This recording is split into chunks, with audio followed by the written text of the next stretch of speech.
It is housekeeping. Awesome Jeff.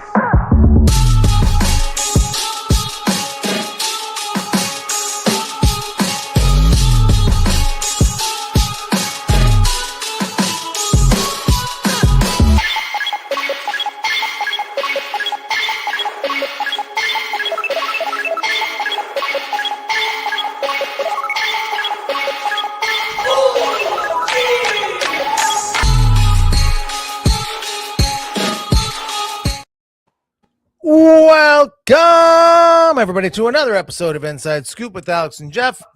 I'm Alex Dingman. I am Jeff Doss, and we welcome on Diego Rodriguez-Florez, DG himself. What's up, man? What's up, guys? Thank you for having me. It's a blast. I'm excited to be here. Yes, sir. We're glad that you're on.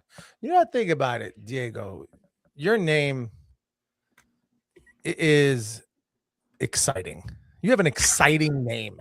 An exciting name. Say your name fast. Like, you have to have an Hispanic accent to say it really fast. How does your family say? I want to know how your family says your name.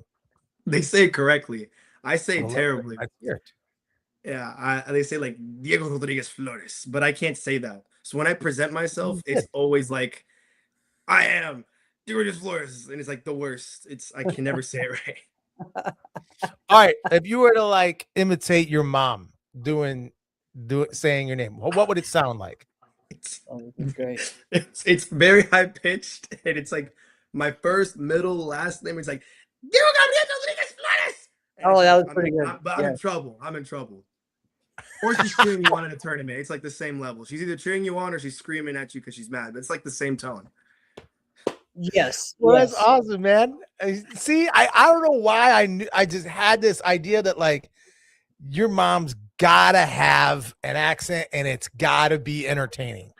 So very high pitch, very high pitch. Yeah. Alex, we were at Rhode Island, and Brett was telling me of his like, oh man, like some of the moms that like remind him of like my mom and Jenny Marks, right? Casey Marks is Casey Nash's mom. Both of them, their voices were very distinguished, and you could you could pick their voices out, and you heard them every finals. And yeah, it's pretty much same thing with your mom is one of those, I think. And and Brett was like, yeah, like Cody's mom, Priscilla was, gets kind of like that. There's a lot of them, and so it's funny that the tradition is continuing on. Yeah, interesting you said that about Butch and Casey's mom. I definitely know the voice you're talking about. I can't picture what she looks like. Okay. I definitely know what she sounds like. Yeah. I 100% know what she sounds like. But That's I can't crazy. picture, like, right up the top, I can't picture her. Yeah. I could earshot, yes. But but there's other guys like that. Like, if you've never seen Joe Greenhaw, you know what he sounds like. Oh yeah. Oh yeah. You know what I'm saying? But that's cool. That's awesome. That's awesome. So glad you're on, brother. Yeah, man. So DG, it's kind of funny because I think I remember we asked you, and it's been some years now, right? Asked you on, and you're like, well, I don't know if I want to right now. I'm like, okay. And then we just kind of didn't even present this. I think it's been 3-4 years since then. So hey, it was like 2-3 years. It was the Toronto when they did the rule change. Yes. That's kind of wild. What was that, 2022 then, right? Or 2023? Yeah, around there. Yeah. So pretty crazy stuff. But you know what, man? Like, again, this is your home tournament. So what is it like? And what is it like to have a tournament that's like that close to you that you literally don't have to, like you said, don't have to stay at the hotel? But also, like, what is your favorite part of it? And because it is your home event. Yeah, I think for me, since it's my home event, my favorite part is like driving there. Of course, is super good. Not the Miami part. That's terrible. Driving there, Miami traffic is the worst. But when you get there, I get to see a lot of the people that I haven't seen in like years, or since I guess last year at the same tournament. Like my first two instructors show up every year. My first style was actually Kempo when I was in pre-K. So that guy shows up every time. Master Noir, I love him, Oh. and I see him, and I'm like, "Whoa, you're here!" And then he gets to see me like a year later. Like now I have facial hair. Like last time he didn't see me with that, so I get to see him. I get to see my first grandmaster who gave me my black belt in Taekwondo. He shows up, and it's just cool seeing everybody after a year. And then everybody from NASCA also comes over. Hates the heat, and but they're there, and it's like a combination of both worlds. But I love the tournament. Well, you said It's the always a heat. fun time. What was the heat like this weekend? Was it Man, intense? my car was terrible to go back to. I made the mistake of leaving like uniforms and stuff in my car. So in the middle of the day, I Oh, will go out to get it, and it's like hot. So I had to put on like a hot traditional key. It was like the worst thing ever. So Oh, really, it was like really hot. It was really hot outside. Luckily, the venue was actually conditioned really well this year. right. well, yes, Florida. In Florida, you don't dress for the weather; you dress for the air conditioning. That's true. That's true.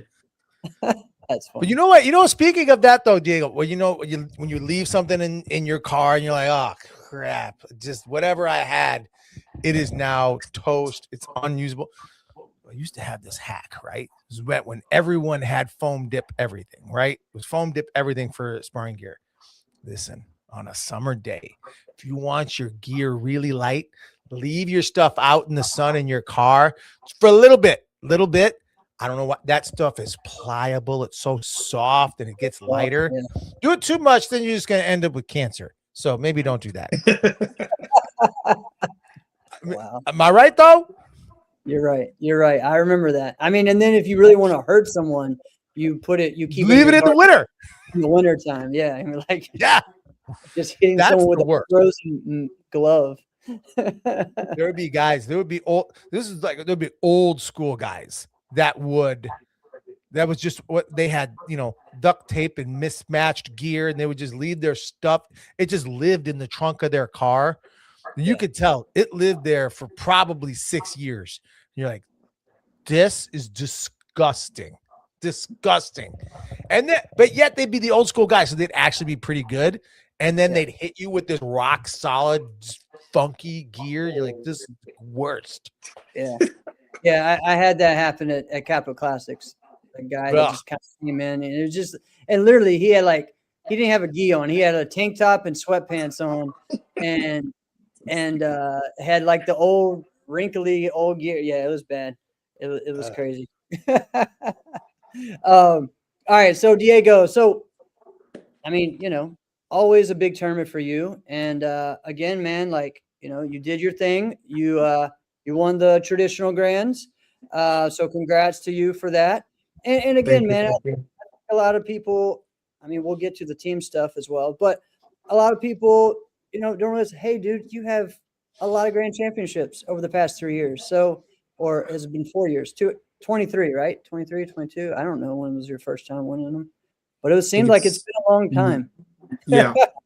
Yeah. So again, man, you're always out there. You're always, in a lot of ways winning, maybe the most amount of grands each year. So, when it gets to Miami, like, what is that feeling as a competitor for you to make sure you come out on top at your home event? Yeah, I definitely, especially, I mean, this year's been hard. I mean, Mitchell moved up and he's a beast. He's doing really good.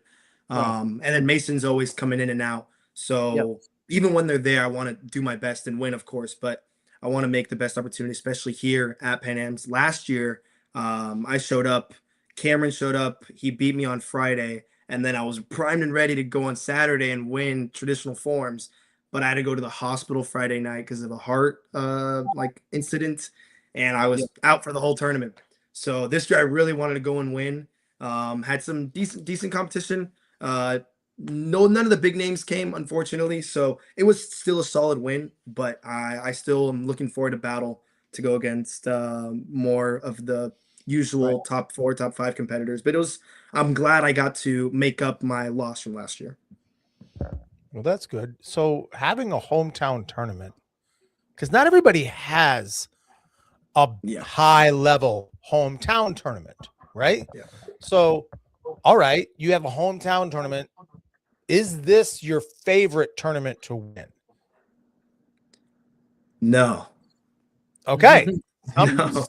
Yeah. You looked at me like I had two heads. Sometimes that answer is yes for some people. Yeah. All right. Now, what begs to ask the question, what is? It's between either like to win diamonds, Yeah. because you get that diamond Right. ring. That Yep. was one of the best wins. US Open. I think I've only won teams there, but that night show is amazing. And then for me, the trophies at INC. I love those trophies. I haven't been able to Those- go there in like 2 years, but I love that tournament. That is one of my favorite tournaments, and I love it. I Yeah, like the that was- look of the trophies now too. It looks like before it was very like Sahara jungle themed, and they're still Yeah. kind of like that, which I Yeah. dig. But It's now a it's got like tiki it's got a tiki vibe. Oh yeah, let me see yours, Jeff. Oh, that was this Yeah, year? look at that. See, they got a Yeah. little tiki man. Dude, That's so they, cool. they go crazy with them. It's like I the know, coolest thing. I know, and the cool thing is it has like blinking eyes and stuff too. Right. So I can have it, the lights stay on. I can have it fast blinking, and I can have it slow blinking. So I freak out the students every now and then. But yeah, I mean it's fun, man. Because here's the deal: I never got to compete there all the other times I've been. So this is the first time I actually got to compete at INC. Because I went the first 2 to 3 years, and Oh. I was just coordinating the tournament and stuff. So I didn't get to compete. So this is the first year I got to compete, and so that was fun. That was definitely fun. Yeah, I Nice agree. shit, Jeff. Yeah, a lot of those are very like fun and important tournaments, and it is different too. It's like what is the most fun tournament, and then what's the most fun tournament to win? There's a little bit Yeah. of difference, right? Yeah. Right. And Diego, I think you won. Well, you won the grand during the daytime at the U.S. Open that year. Yeah. But not in the ISKA. And so I think that was that. And the thing is, like, truthfully for me, it's like that's the one where we win money. So in a lot of ways, I'm just like, hey, Yeah. That's true. you know. So I mean, that's always my opinion on it, but whatever. Yeah. So it's kind of funny, and I don't know. I'll be quiet on the other stuff, but I just that tournament's got to step up on the prize money. That's all I gotta say. For being that big, maybe. Yeah, let's go. All right, let's see. Your sensei was amazing, and the music was spot on. Best form that he saw all weekend. Awesome. That's And quite an endorsement. Ben Jones says he loves you. He loves you, man. He loves you. All right. As far as give me some shout outs, because again, you had a lot of students that were there. And then Yeah. also some standouts, because there are people that were maybe their first time winning in certain divisions or first time on stage or whatnot. So who are some, and you, yes, you are a big time competitor, but you're all over the place, man. You're moving around, you're watching everybody. Yeah. I know you know what's going on. You're not like the person just stands Yeah. and just focuses on themselves, which you can at times, which is not a bad thing, but you're all into it. Yeah. No, this one, especially this year, had a lot more students at this tournament. So I had she won the overall and was on the night show in Chicago, but Aria Yes. Dodd, Yes. Chicago was her first time in the AKAs. Yeah. She already had done a little bit of black belt last year, but only like the locals because she's from Tampa, where I used to go to school for college. So she came to this one, won, and then she won the overall. So I was really happy, proud of her. I had another little student, but he didn't win the runoffs, but he won trad challenge as a 10-11 competitor against Lucas Stravinskis, who's like, he's like top of the 12-13 division in trad, or 13 and under. And he won trad challenge. I was really proud of him. Awesome. Also, I had another younger student. Her name is MJ. She's not on a team, but she won her divisions as a 9 and under competitor, and then got 2 of the 5 9s in the trad weapons runoffs for Dang. 13 and under girls as the 9 and under competitor. The Yeah. 10-11 girl actually won, so the younger girls are doing pretty good in that division. Some shout outs. I teach him for sword, or I made his sword for him. He continues to train. I check up on him every now and then. But Matthew Castillo did really good and won, I think, his first overall ever in trad forms for 14 to 17 boys. Really good form on stage as well. Took 2 9s from Judah, which is not an easy task. Judah is No. amazing. Judah's, in my opinion, I don't know if it's a hot take. I think Judah's the best youth competitor of all time. I think he's amazing. He's up there. Like, at least That's for a hot take. consistency, I don't know. Consistency. He's been going since like 10, 11, and he's Yeah, still I know. going like nonstop. I definitely think he. I think especially like 14 to 17. Like, Yeah. and the thing is, I think he still has another year. That's what's crazy. You know what I mean? I always feel like he's like Once it's he last moved- year. Because once he moved, not many people, once they move into 14, 17, have that success, especially in boys, right? Yeah. We've seen it, with, your sister and Avery and Alice in the 14, 17 with girls, right?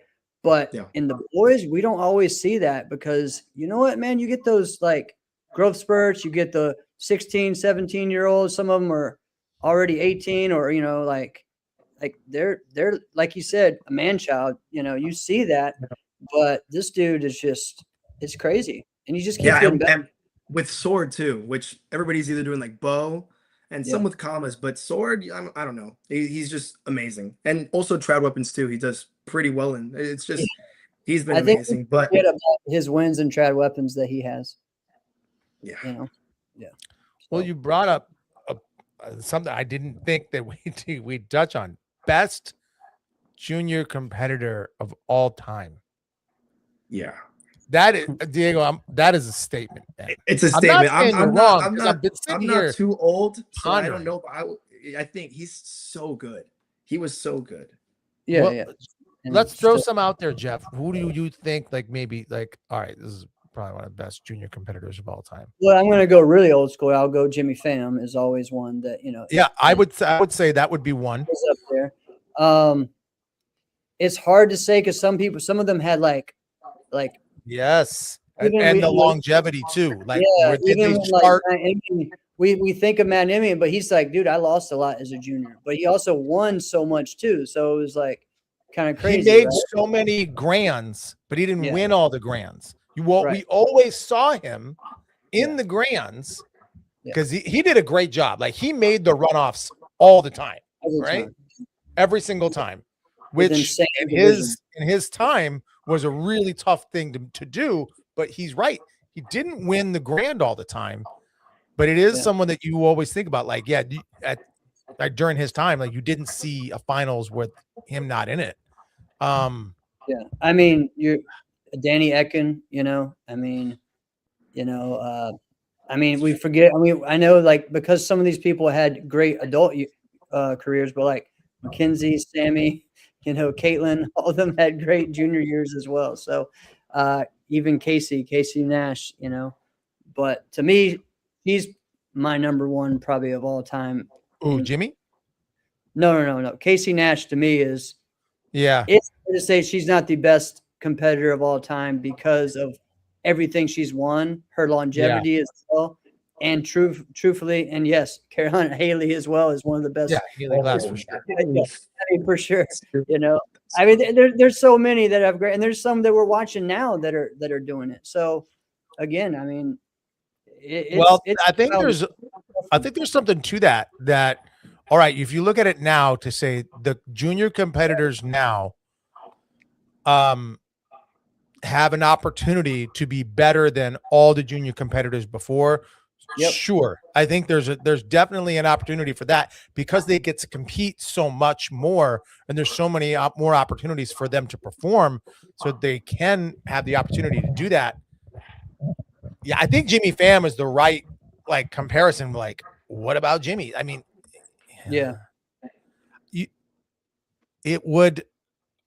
it's tough, man. Like a name like Tyler Weaver jumps out to me, but I don't think he had as much success when he was super young, right? Like we saw him winning, but he didn't win the grands. Right, but he was a name and he was a force, kind of like yes, people exactly. Blindfold for him, like with the combos. Yeah, I like that one. So there's a lot, and yes, Amanda is following that path. There's so many. I mean, Michael Molina. Michael Molina. It isn't even this guy has so many grands and he's still in the 13 under. You know what I mean? Yep, and that's like bananas. So there's so many. It's wild, man. And I mean, it's a interesting topic, you know. So, I think we get into that one. It's a pretty good yeah, one. yeah, that was a good one. All right, so you guys, again, you know, you guys are the reigning. You and your sister are the reigning traditional team forms champs. So we got to see you guys dust off the team form a little bit. So what is that like? As this kind of worked out as a good timing for you to, hey, let's do this. So we're getting prepared for U.S. Open. Explain that. Yeah. Done it like, I think we've done it this same way. Either we know we did the same thing last year. I think we did the same thing the year before, but it's always like, all right, that was our last year. Really, we did really good. Awesome. And then Pan Am's comes around and mom's like, hey, it's like the home tournament. You guys want to do it? And we're like, yeah, sure. Last year we brought back a form that me and Connor Chastain used to do last year. We Right. did Sansai with the same song that I did in the night show this year. We did that.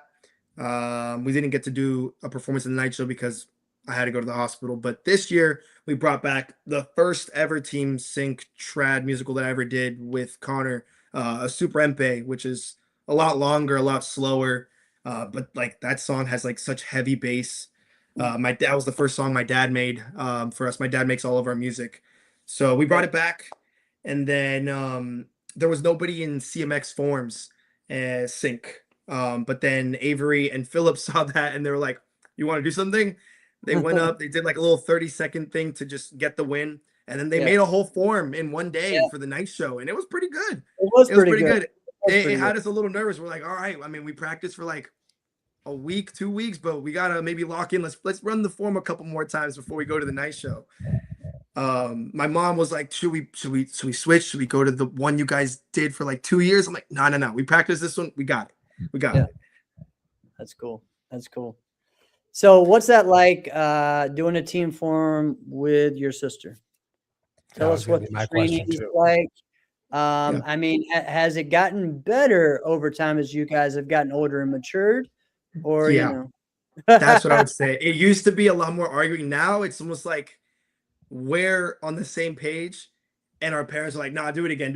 And we're like, oh, we know it. And they're like, no, there's a couple more times you did this one little thing wrong. And we're like, okay, watch, we'll do it right. And then we do it right. And they're like, okay, one more. And we're like, so now we used to be, although we were teammates, we used to like argue at each other like it was her fault, it was his fault, it was her fault. Now we almost like we're together. We've done it how many years now? I think this is either our 4th or 5th year doing a team sync trad just in general. And we're thinking of US Open. We were already talking of it. I don't know for sure yet. But my mom and dad are like, you guys have the title, you can do it. Yeah. I mean, you get it automatic. I mean, you might as well, you know. All right. When you guys are training, because Jeff, you asked the same question I would have asked too. I wanted to ask. Yeah. But when you are training and your sister messes something up, what does she mess up? Honestly, this time, even though she didn't know this form because it was one that I did and she didn't mess up anything.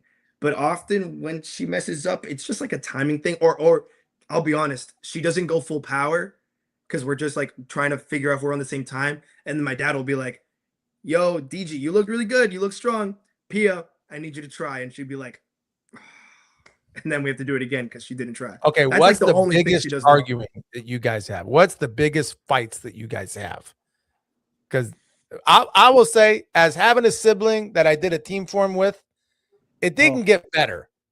We only fought more.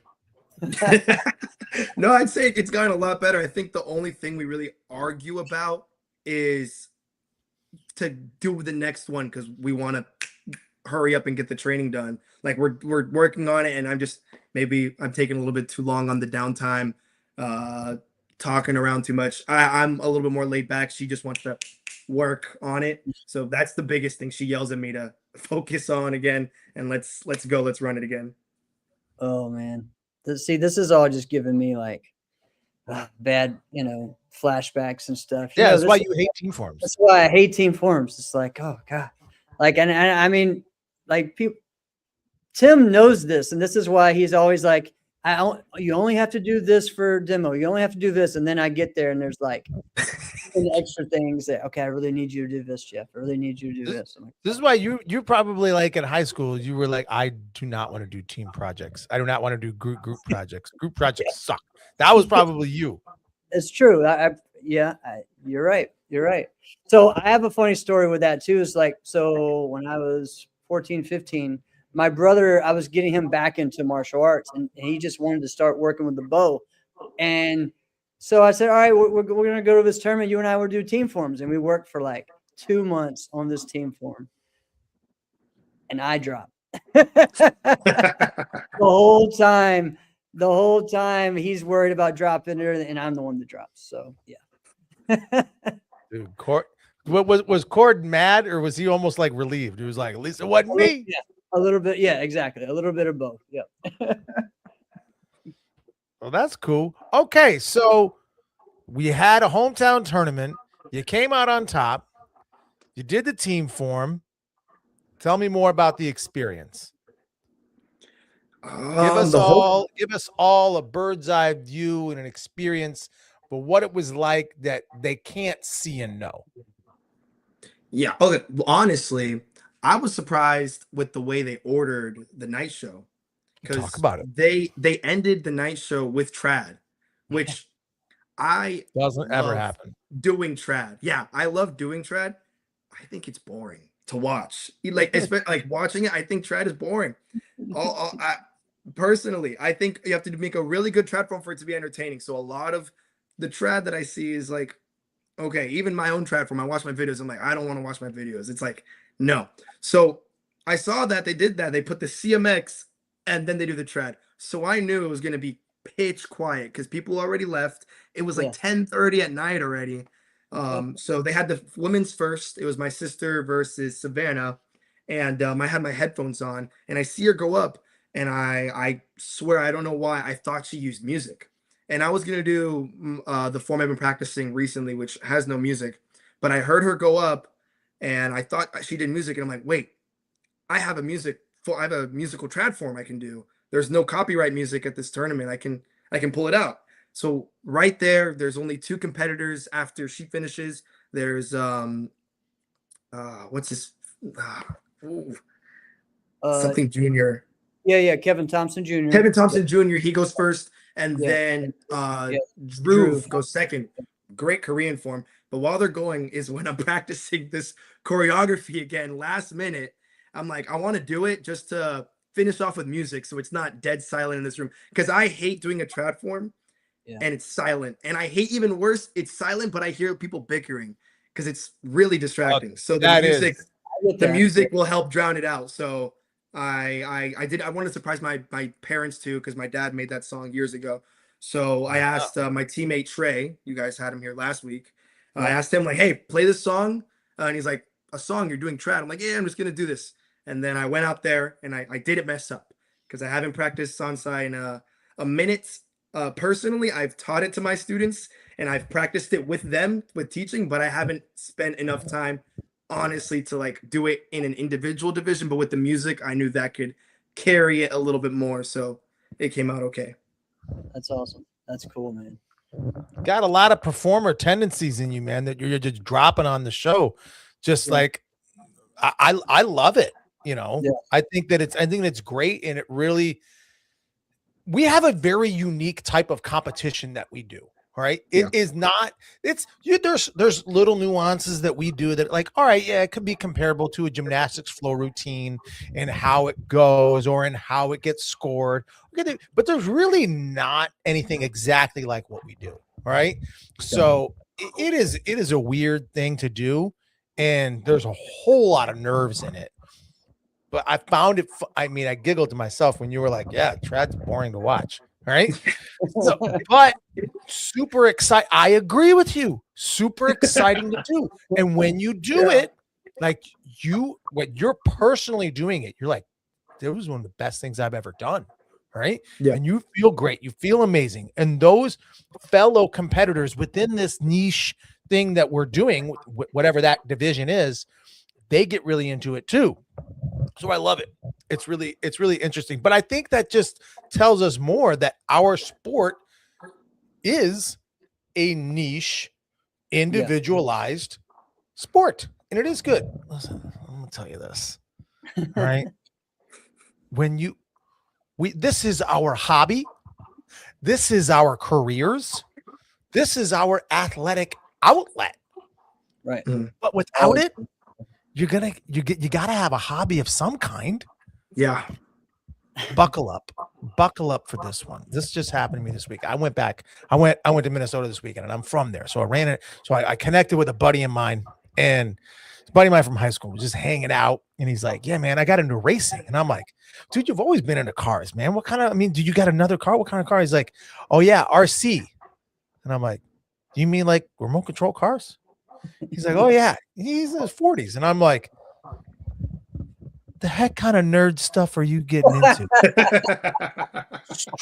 Told him straight. And he's like, this is what he said. He goes, oh yeah, everyone you would have ever made fun of. And he goes, they're the kings, man. He goes, I'm the nerd. He goes, to them, I'm the nerd. And I'm like, what is happening? This dude pops his trunk and he's got 4 remote control cars. They'll go like 80 to 100 miles an hour. I'm like, what is wrong with you? Right. But he owns it and accepts it. And I love that about it, because it was an activity and a hobby that he just totally immersed himself into. The people that he was telling me, he goes, yeah, people do this their entire lives. And I'm like, that's us. That's us. We do this stuff our whole life. We just happen to hit people in the face or actually do really cool athletic things. Remote control cars. What are you talking about? All right. You ready for like me to make that what you just did into like a small town country story? I'm so excited for this. So yesterday, or maybe it was Saturday, I'm driving by like the local Hardee's, like in the middle of my main town, right? And again, I live in a town of 1,600 people. We have 2 stoplights. Okay. So, and I'm driving and I look and there's a guy with a remote control, like a remote control monster truck with a case of beer in it. And Stop. It's the most redneck thing I've seen. He has a monster go truck to take his beer to him, and he's just walking. So from the store, he has the case of beer with the remote control back to his apartment or back to his house. Yeah, why not, man? Why? I know. What's wrong? Yeah, I was so mad. I tried to pull around and find him again, and he was gone, man. He was fast. Because I wanted to. I went on a date in the city, right, in Chicago, and you did see the weirdest things in Chicago, by the way, all right? And we just see this like R2D2, all right, thing just like going down the sidewalk. Like, what the frick is this thing? This is this mobile garbage can. What the heck is this? It's a delivery service. Things delivering. Yeah. What? You just put something in C3PO and it just delivers it to you? What? So why not a remote control car? At least someone's controlling the thing. Right. Exactly. Oh man. See, this is what we do. This is the fun.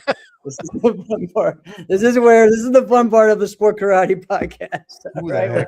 We were going to talk about talk Sport Karate.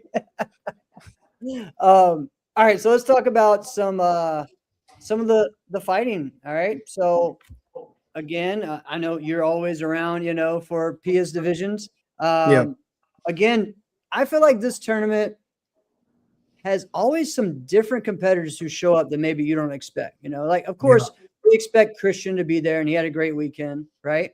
But then we got to see Dean and Stephanie, both, from Europe coming over. They're representing legends, so they had big weekends. Also, we had Savannah down there winning the open weight. So those 4 were the ones that really stood out on top. But let's talk about Jalen Lazenby, man. Winning his I would think it was his first overall. It might have been his second one. He might have won down there before, but he beat Oscar Garcia. So that was a big win for him and for ATL. So where were some other fun matchups that you saw, or any that you got to see? I primarily for fighting, because they always put them in the back. They are not in the back, but they always put them away, and it's at the same time that like the forms are going. I want to watch the fights and then I had Yeah. students, so I missed most of them. I watched all of Pia's or most of Pia's fights. Pia, I think, lost both times to I don't know her name, but the legend girl from Germany. She's So a really Stephanie. good fighter. She's really Really good. good fighter. Really Really good. good. And then I got to see the fights in the night show. That fight of I think Oscar versus the guy from ATL. Yeah, Really Jalen. good fight. Really good fight. And then Christian also had a really good fight too. I was on his side getting ready to go, and he went crazy. Yeah, congrats, Shay. She was on there for grands. You know what's wild about that, Jeff, is before this tournament, I was actually talking about Jalen and Oscar. And I was like, man, these guys are so talented. Like, when are they gonna it's time for these guys to win an overall. It's time for these guys. And they did. Yeah. It's because they're both crazy talented. Right. I really like Oscar. I think Oscar won his last year of this tournament. I think that was at that tournament last year. I believe he won his first. So and there's more guys now in today's fighting competition that will win one overall and then not win one for the rest of the year or for 3 years than I think it's ever been before. Right. Yeah.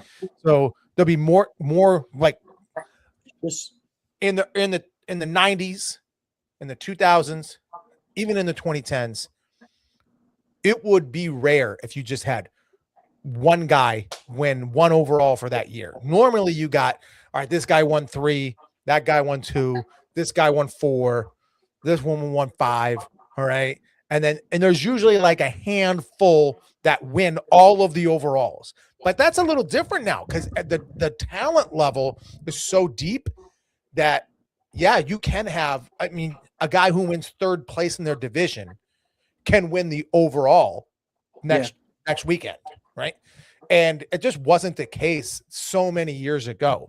So I think that our fighting is in a good place when it comes to that because I like more parity when it comes to that. But, man, these guys are super talented. I'm really excited to see that. Yeah, and of course, and the females as well, you know, and this is That's exciting. She wasn't at Quebec, but you know, Stephanie won at the open weight at Rhode Island, and then wins this one, you know, and again with high level competitors in the building. So pretty exciting to see. I think this time of the year, I mean, you know, it's just to me, it's the most exciting with Battle and US Open back to back. Like they're two of the most important and legendary events in the sport. And so Miami is a great segue to get people ready for that. I think, you know, some people go there to do that. Some people, you know, stay and train. Some people hit locals and regionals. There's a lot going on. Like right now, it's a busy time. I mean, even though I wasn't at Pan Am's, I've had something every weekend with martial arts. It's insane, you know, like, you know, last week was Infinity, you know, Nationals. The week before that was my tournament, you know, so it was a lot. The week before that was Quebec. And there was also some big regional tournaments as well in North Carolina and stuff like that. This weekend is a big one in South Carolina.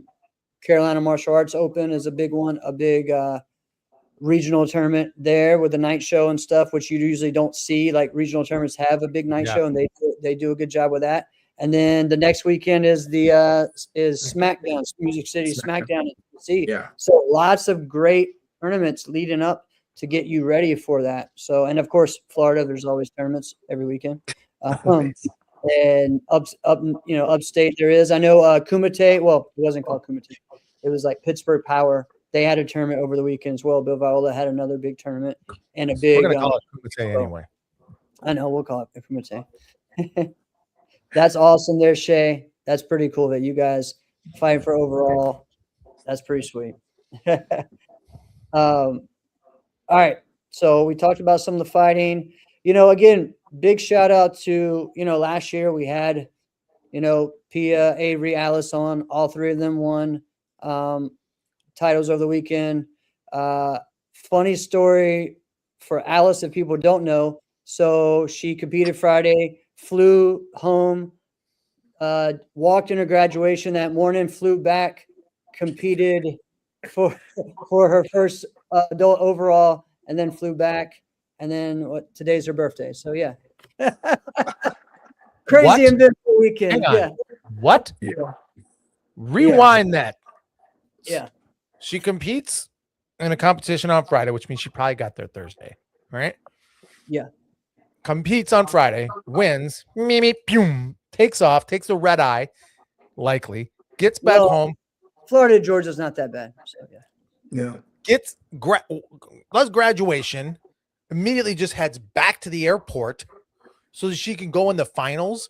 But that's risky because sometimes the finals, they'll just like they'll switch somebody out. All of a sudden now you're earlier on, or oh, never mind, you weren't here for this. So Yeah. that's pretty Yeah. cool. Oh, no. Yeah. And then it's her birthday right after all of that. Yeah. So Happy yeah, it was birthday to funny you. too. What a She was cool experience. I think she was freaking out, because I she would went be. back by herself. Her dad didn't come back with her, and I think everyone was kind of. I think Ronnie was giving her a hard time, like, "Oh yeah, no, we moved it up to the front, so so you're gonna miss." Whatever. Just messing with her, but yeah. So it was kind of crazy, but those three ladies are doing great, and excited to see their growth. And again, we didn't see him this weekend, but dude, Mitchell has been on fire as in a lot of ways probably the real rookie of the year right now. In a lot of because of how he's won in some tournaments 4 out of the 5, 3 out of the 5 divisions. So There's all of them. Every yeah, tri division. It's crazy. Except for Korean challenge. he did at Quebec, and so Korean challenge. I think so. Yeah. So kind of crazy how he won all 5. So pretty wild, man. So I don't know. So it's pretty cool. Yeah, I don't know, man, what to expect. I know our path, our ways to getting to the finals at US Open is hard. It gets harder and harder. And Every year. I've already told my gripe of I don't understand, but it's okay. It's all right. We all deal with it. So Can I ask you a question, Jeff? go ahead. Well, it's just it's personal opinion. Like, we don't want to change anything about like our experiences and like how we got to where we are in martial arts because we love and cherish those things.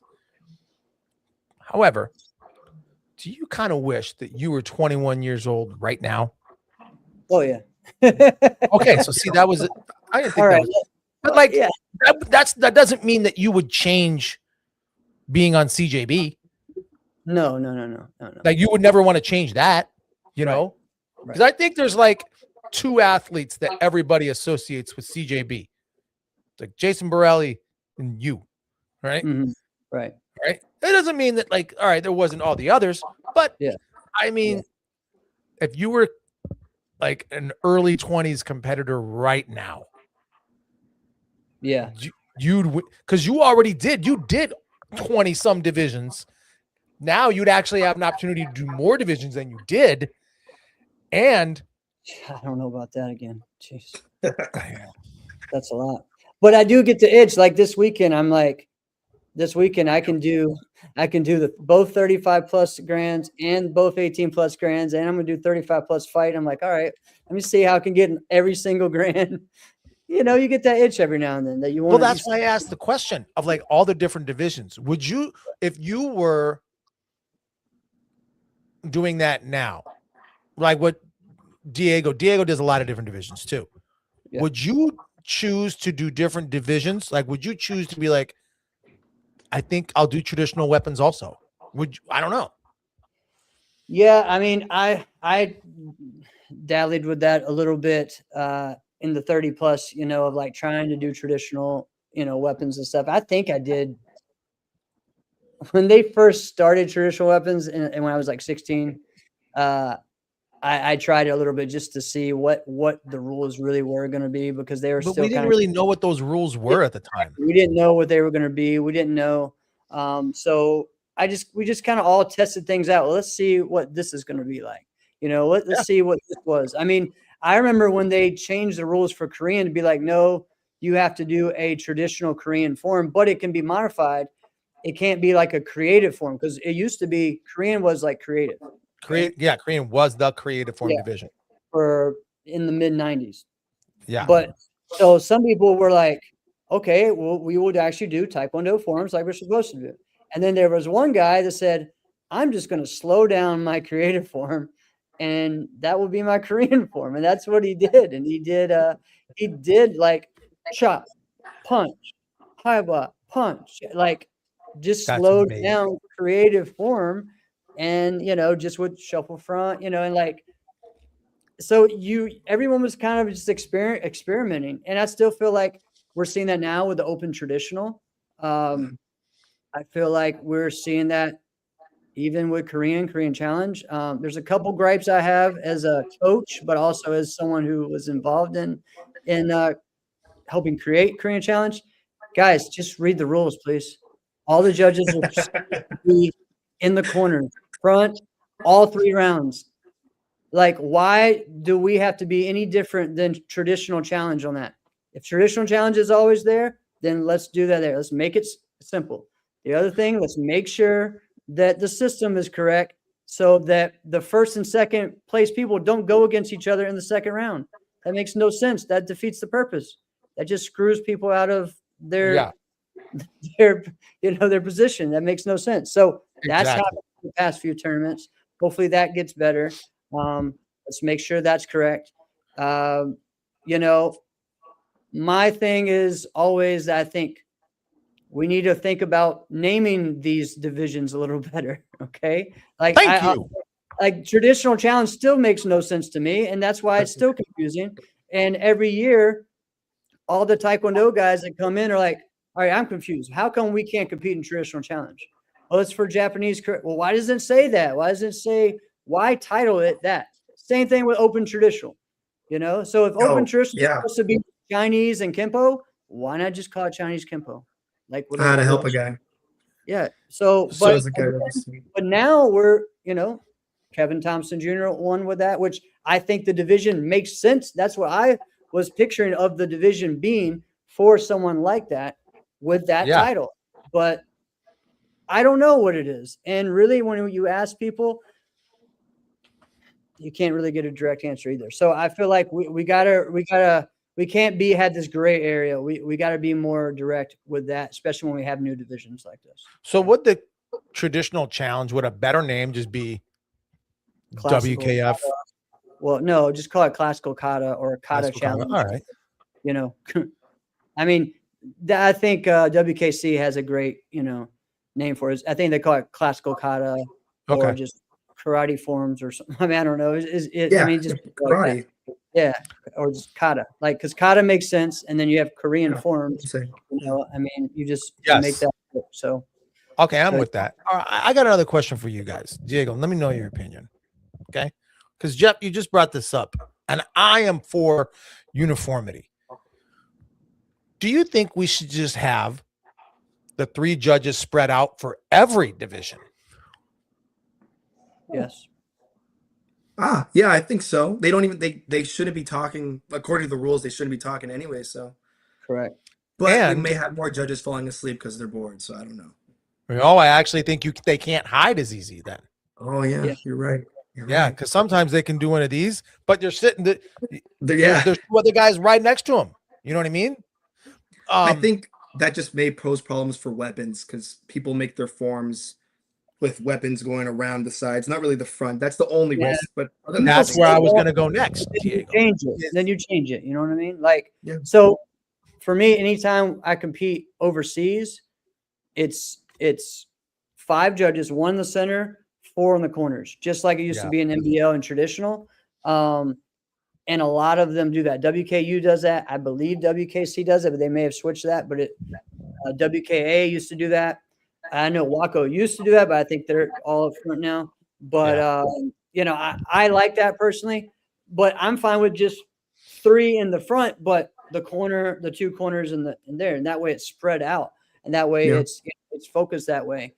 And if we did, I'm sorry, I dropped my bad. So for me, when, let's say at Ocean State, they decided in the beginning, first round, they didn't want to do the judges in the corner. They just want to have them up front. And I said, well, that completely changes what form I'm going to do, because there's no reason for me to do a line form when you're not going to be able to see certain things, you know? Yes. And I think that's a big issue with traditional overall.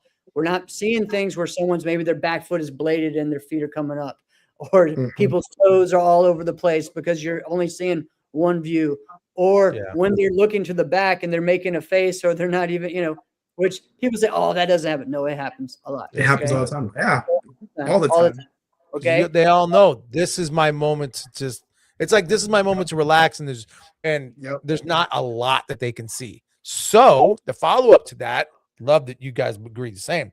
So if we do that and we have, you know, 1, 2, 3, as far as where the judges are, would that now change the way people format their forms and choreograph them? Probably. Or do you think? All right, cool. I mean, I know some people don't like that. I mean, I remember getting a huge argument with Tim about this, but at the same time, I just think, you know what, there's a lot of things that don't get looked at because of where the judges are at, or, you know, it's just like, I don't know. I equate it the same way as sparring too, because I don't like it when a judge tells someone, hey, did you see that drop? Or did you see that bobble? Or did you see, like, dude, don't talk to me right now. You know, like that happened to me at Infinity. And I was like, I'm not telling you nothing. Yeah. Do your job. You should, if it's there, you should have seen it. Like, yeah. I mean, it's like, this is my vision from it. Just like, you know, if we're judging sparring, the way I always say, and you're at that corner and I'm over here, I can't stop and say, hey, I saw this, so all you guys got to see what I saw. No, it doesn't work that way. You know, so I don't think it should be for forms either. You know, so. Well, I think you bring up the great and like comparison to sparring, because that would, if we didn't and we wanted to judge it the same, that would mean just one person just stands, arms crossed, watching the fight and just assuming to see everything. This is bananas. Can't do that. Right. So, Jeff, tell me more, because I didn't see very much of the NBL side. So when they did that in NBL, did you see forms choreographed and formatted differently than you would in comparison to NASCA? It was mostly in traditional that they did that. They used to do it in the beginning of NBL on every division. I think it changed around 95, 96, where it went to just said, okay, for open, we're going to do it. For contemporary, we'll do it in the front and that. But I will tell you, maybe I'm telling some things that shouldn't, but you know, I've judged at some finals recently, and that's when the worst talking happens up there. And that's ridiculous to me, you know, you can see it. And that just needs to stop. There's nothing. And the problem is you sit down there and they're immediately talking to you right then. And you're like, what is going on? Like, we got to stop this, or just spread out, or, you know, so I think that's gotta stop. We got to get better at that. And here's the deal. I'm okay. Like, you should be okay being the judge that doesn't agree with everyone else. You know, that's one thing that bothers me, is when I go to a judge and ask, well, they saw it this way too. It's like, yeah, but you are this judge, especially if you're the only Korean judge or the only Kempo judge. Why are you judging this way? Well, everyone else did. So it's more of like, everyone's just trying to not be wrong, instead of just judging the way that they see, right? And based on the rules that would be like, that would be like the judge that gives everyone a 9.98 in the finals. Or I mean, listen, I've been to tournaments where a judge is given multiple 10s, multiple 9s, and multiple 8s. All right. So yeah, I mean, welcome to the South. Okay. There are people that just do not want to hurt certain people's feelings. So they gave 3 10s. I'm like, 7 competitors, 3 different scores. Yeah. Exactly. Like, come on. Oh man. But then wait, though, there are other, I've had that recently where judges would be like, all right, you just got to worry about this. Just make sure you got your top 4. And then after that, just give everyone else the same score. What? No, let's not do that. Yeah, no. That is a horrible idea, because our scores get adjusted in case I say this Yeah. person gets a 9.97, but you were like, that person thinks they get a 9.87. Now everything gets changed around, right? Because all of our other fifth place and beyond, we just gave them like a 9.5 or whatever. So now everything is screwed. Well, and I think Sam sent me a picture. There was a 3-way tie for third because of something like that. Exactly. And there was and it was because someone's score had to move up and everything else. So yeah, I think I usually do when I'm at a NASCAR event, when I'm judging, I'll do my 5th through 8th be a 5, and then everyone else I go 4, 3, whatever low I need to do, however there is. But I kind of like the way they do it at WSKL, where they go all the way down, because they break every one of each. Yeah, they go all the way down. If you got 9 competitors, you're given 9 scores. And because the machine can handle it. They split the divisions. They split the divisions up to where 9 is the max competitor you're going to get, which I like it as well. And then if you say, I think this happened, they split up the men's traditional, right? They had those 2 winners, and they said, all right, you guys both get first place, but only one of you is going to the night show. So they made them go head to head and pick from there. And then that way it was the traditional winner, the creative winner, and the extreme winner or whatever that made it. So that I thought it worked out pretty well that way. So I tell you, I'm impressed with their organization and all the hard work that they've done up there in Wisconsin, man. So keep it up. Oh man, 20 plus interdivisions, too many. It is. I think in a lot of ways it's harder on the judges, and so that makes it a little bit easier and fair as well. So, well, I think you hit the nail on the head there, Jeff. And I don't want it to sound it's about to sound bad, but whatever. Actually, I think for forms, judging has never been easier. Never been easier? Yeah, I mean, I'm not saying. You've got 4 people who could win the overall, but now they're in the same division. Yeah, that's hard, right? To figure out, like, all right, who am I going to give the win to? But if you really think about it, you don't have to guess your score. Like, it's very simple. Well, all right. Judging has never been easier. You weren't around when we would have the top 3 go, okay, and then they came back and judged the top 3, and then everyone else. They gave you the score after your form, okay? So that's the way it used to be. So really, you're right. You know that, Diego?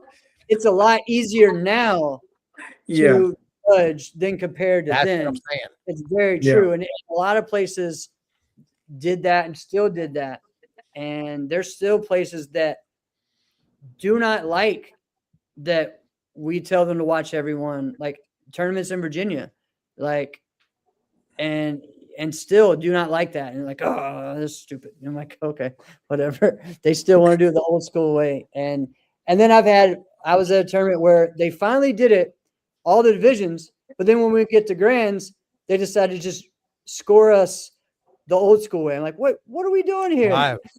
Yeah, I don't know. And then do a whole tournament one way. And then had down to the final when it really matters. Throw this wild card in there. What?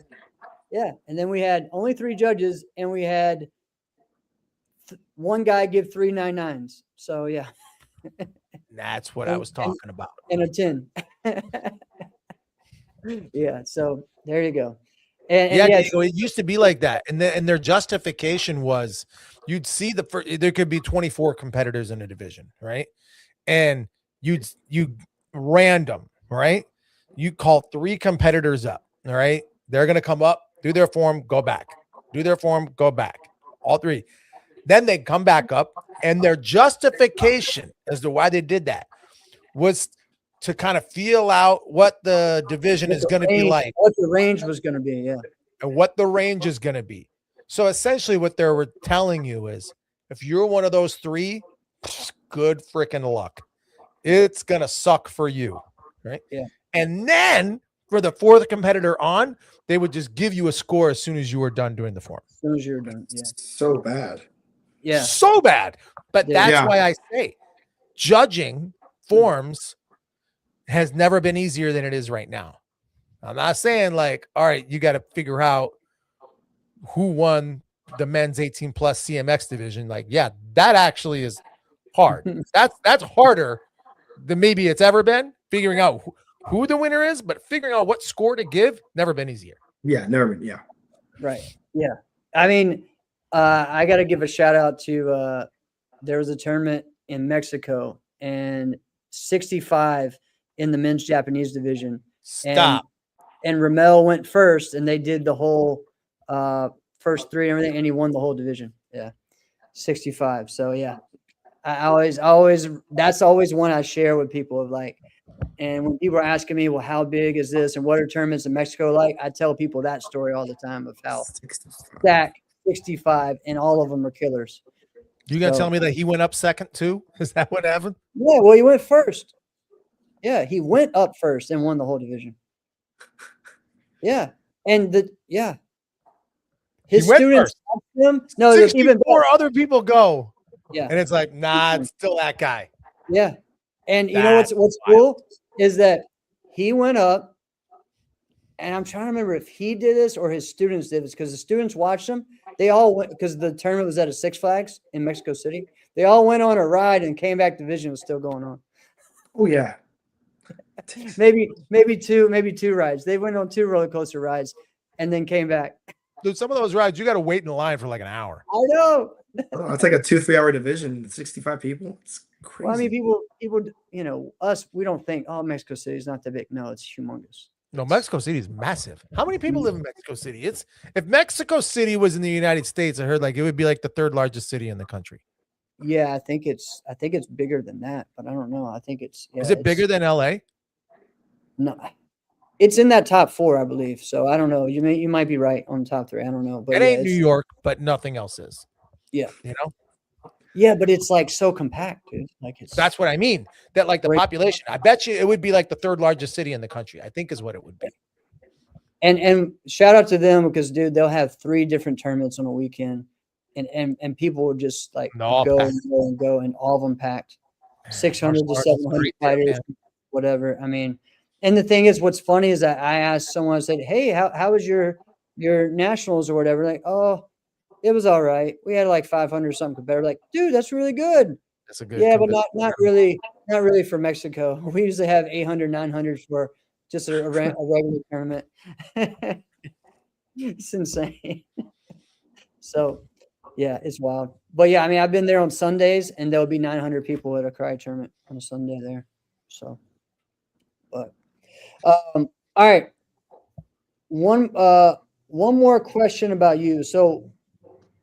Diego, before we finish up, but have there been any training type changes and upgrades? And then of course I want to get some shout outs from the weekend as well too. What's changed over the past, I guess maybe year just for you? You know, I mean, there's a bit of going on. So yeah, no, definitely. After what happened last year, up the training a little bit. I actually went up to still train with Robert Young for like almost a decade now. I actually went up to him before Diamonds, and I just went up again with my student Aria just last month. But just training a little bit more, training the sword again a little bit more because I kind of Dawson is such an athlete. I was like, oh, I'll just focus on trad forms and I'll do my trad sword every now and then. But, you know, after Melina, my girlfriend, convinced me, she was training double sword, which she did amazing, won her division this weekend. She's like, you got to train your sword. So she made some changes and been working on it again. So just being more consistent with the training. Trained a little bit today, did like a 2-hour training and then a regular class. And then it was good. And then just training every day back to that because it was the first 2 years of adults was like really good. The third year, you know, just kind of like, all right, I'm the third year in adults. I'm not train as hard. And now I want to get back into it, especially having Mason would be in and out. So I'd be like, whenever he's there, I want to beat him. But I think Mitchell's more consistent where now it's like somebody's always going to be there to compete against. And same thing with Cameron. He was there, but especially like that last year, he was on and off. I think he had stuff with work and stuff. So he wasn't there as often. Joey's like gone. So there wasn't much to compete against. So now Mitchell's a good good opponent to finally have again. So it's fun to train again. Yeah, I mean, I think that's why I'm excited for me as well. For like Battle and US Open are always big tournaments for the Korean divisions. So And know, Noah's great. Noah's a demon. Yeah. So I mean, it's a good time of year for all that. Yeah. So I just wanted to ask that just because I know. I mean, it's it's tough, man. As you're growing and you're learning and figuring out, all right, do I want to stick with this? Do I want to keep doing this? Do I want to do as many tournaments? Like it's a hard thing to try to figure out. So pretty awesome, man.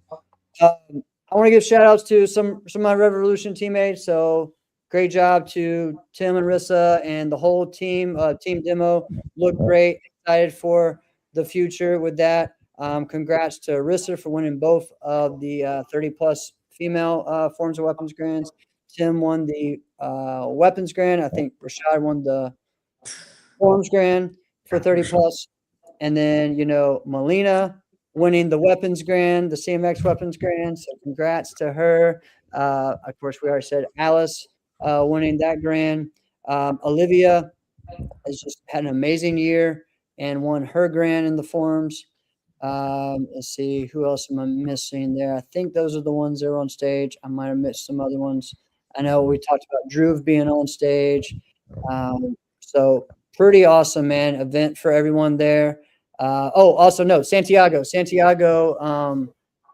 He won the 30 plus.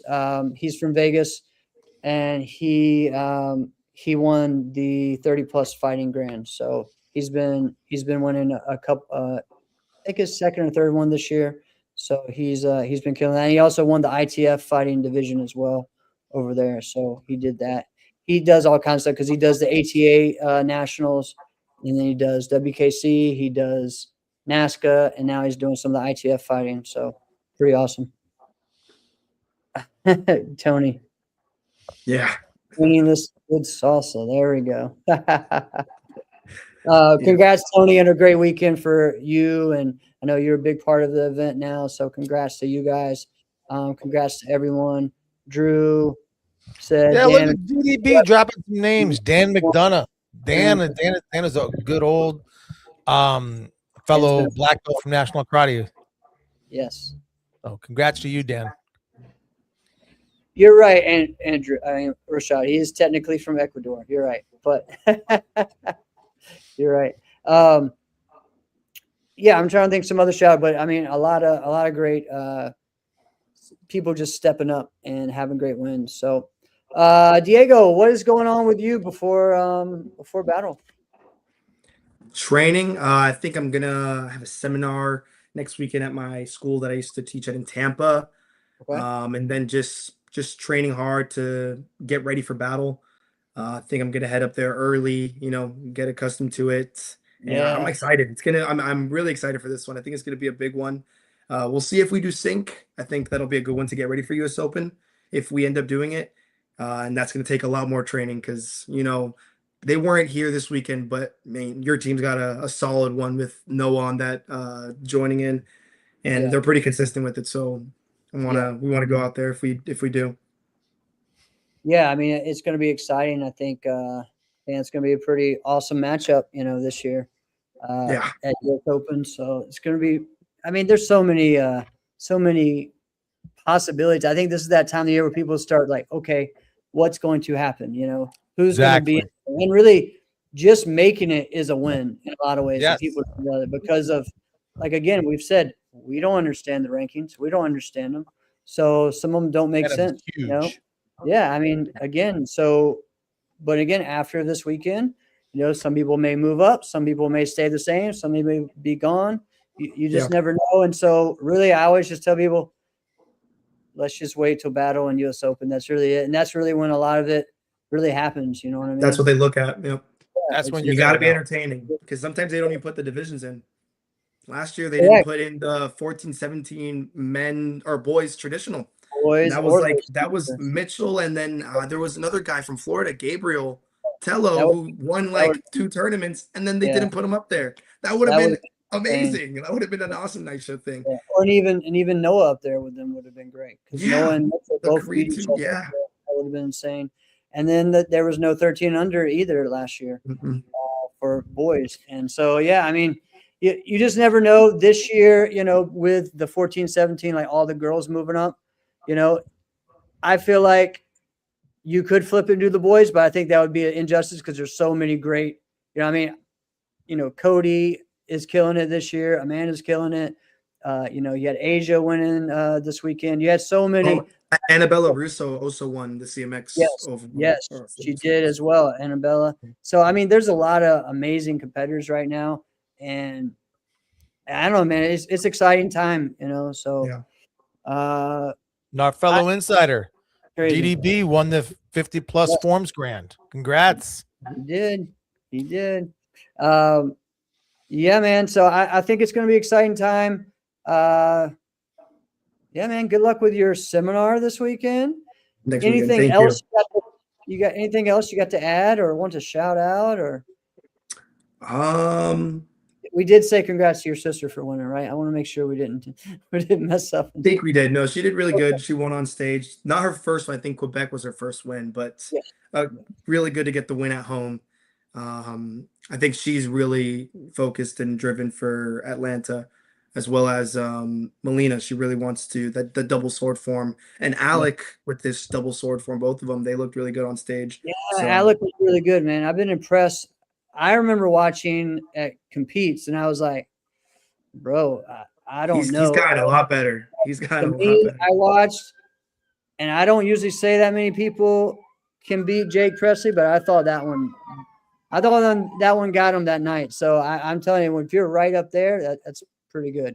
And I mean, I feel the same way with Dawson. Dawson's just freaking insane. And, and the thing is, dude, like you went out there at Ocean State and beat him. So that's huge. So you're in there as well. So keep doing it, man. Thank you, sir.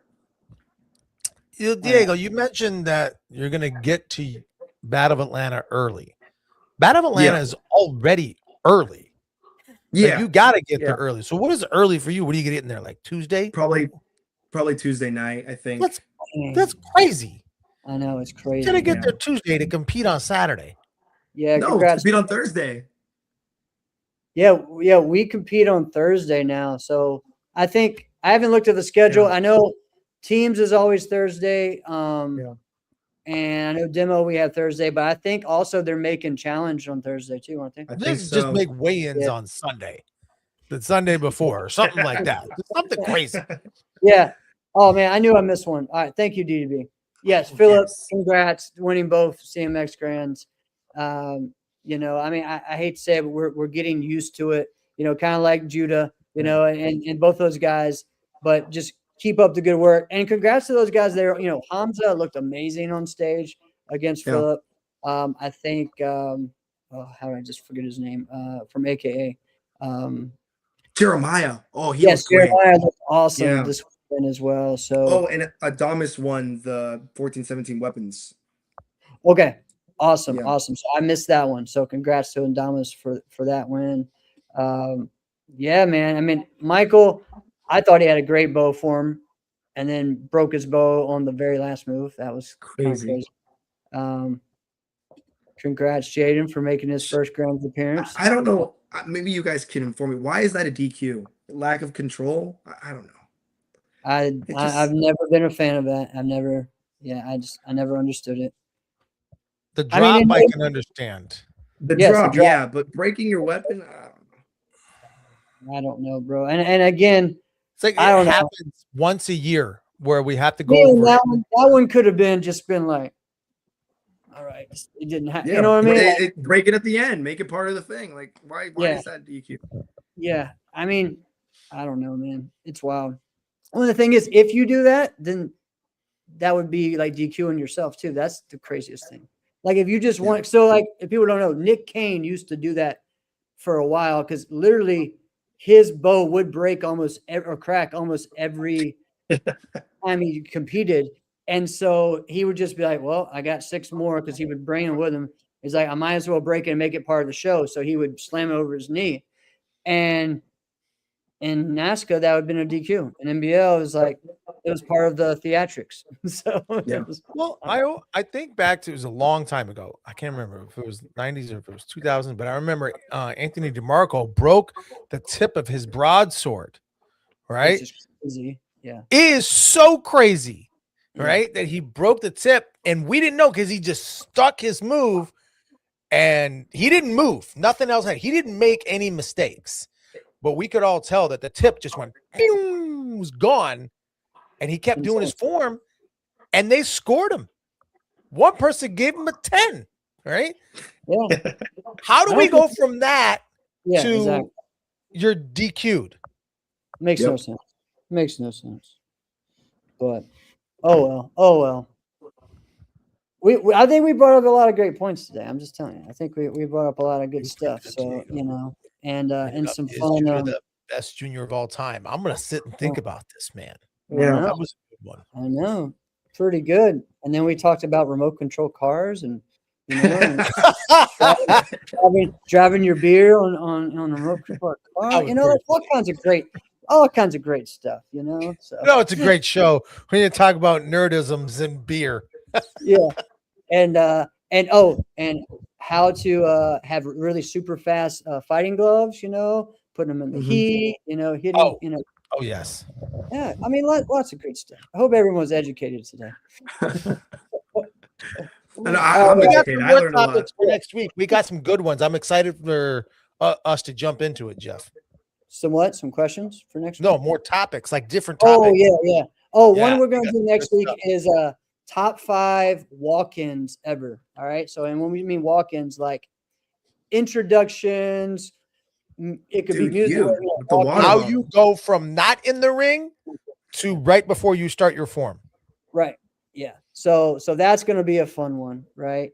And oh man, I missed that.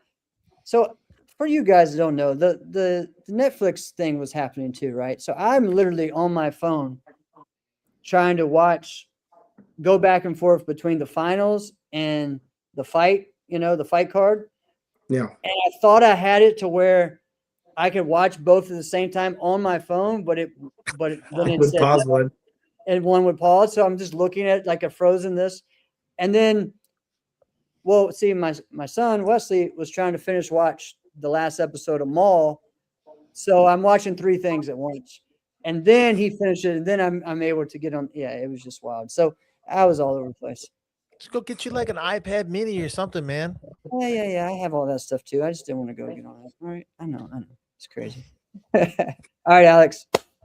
This has been another episode of Inside Scoop with Alex and Jeff. I'm Alex Dingman.